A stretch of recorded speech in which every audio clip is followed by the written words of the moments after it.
Piloter un avion, c'est bien sûr le rêve de milliers de jeunes. Près de Lyon, un simulateur de combat aérien remporte un franc succès.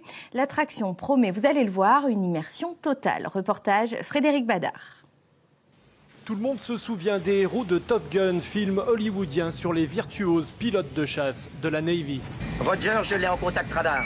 Pour imiter Tom Cruise et ses équipiers, Claude et ses deux enfants ont fait plus de 100 km, bien décidés à faire le plein de sensations fortes. Combinaison de pilote, casque connecté, l'immersion est totale. Direction le briefing, indispensable pour maîtriser les bases du pilotage. Il y a bien la vitesse, ici l'altitude, donc là on est à 6000 pieds.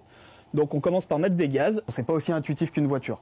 Il y a vraiment besoin de l'apprentissage pour réussir à manœuvrer un minimum l'avion pour pouvoir s'amuser en bas dans les simulateurs. 30 minutes plus tard, on entre dans le vif du sujet. La mission se déroule à bord d'un F-18 de l'armée américaine. Un combat aérien au-dessus de la Nouvelle-Zélande peut commencer.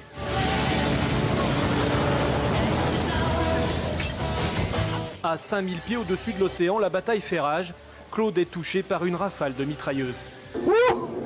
Tir de missiles, combat rapproché depuis le cockpit, le réalisme est saisissant. Ce simulateur sphérique est l'un des plus performants au monde.